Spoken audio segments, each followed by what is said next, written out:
Security issue in blockchain is a really interesting subject. Contrary to the misconception that blockchains cannot be hacked, incidents called double spending, in which hackers manage to rewrite transactions history and duplicate cryptocurrencies, have made the news several times. There are several consensus mechanics applied to safeguard the blockchain technology. The most basic consensus mechanics include proof of work, proof of stake, and proof of capacity. Yet they are still inefficient and can risk concentrating the power over the security of a peer-to-peer network in the hands of several participants only. So the proof of participation can be done by staying true to the decentralized and uncreated nature of the blockchain while acting more efficiently to keep hackers at bay. So interested to find out more about the proof of participation, let's watch this discussion with our colleague Adela Negara. So what is proof of participation? From what I understand, the proof of participation is a new unique consensus algorithm. So it's a protocol that measures which nodes are actively participating in the peer-to-peer network, and also gradually removing the nodes from the federation which are not participating. So how does the proof of participation stand in comparison with the other consensus mechanics? So we've been talking about this actually in our blog post about the three most common consensus algorithm, which is proof of work, proof of stake, and proof of capacity. They maintain transaction and information security for all network participants by identifying the fastest account that can solve the mathematical equations. And then they involving a blockchain account which control the majority of the fund in the network, as well as allowing constant supervision of public ledger respectively. And you can see, right, it's very different from the definition of proof of participation.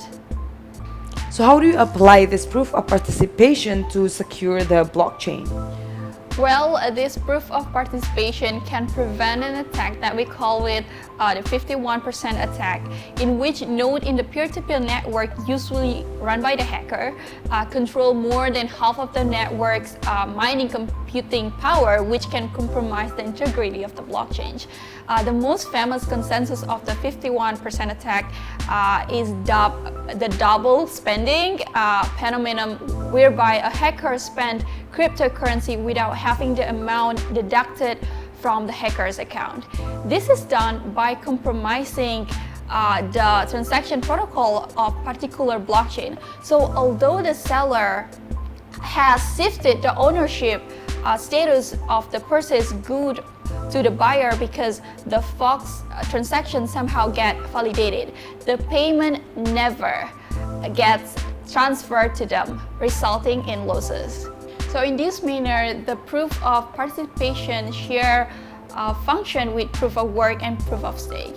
Yet unlike proof of work and proof of stake, the proof of participation helps slow down chains attack. With proof of participation in place, an attacker which make the highest bid every single day can only acquire limited amount of new nodes a day.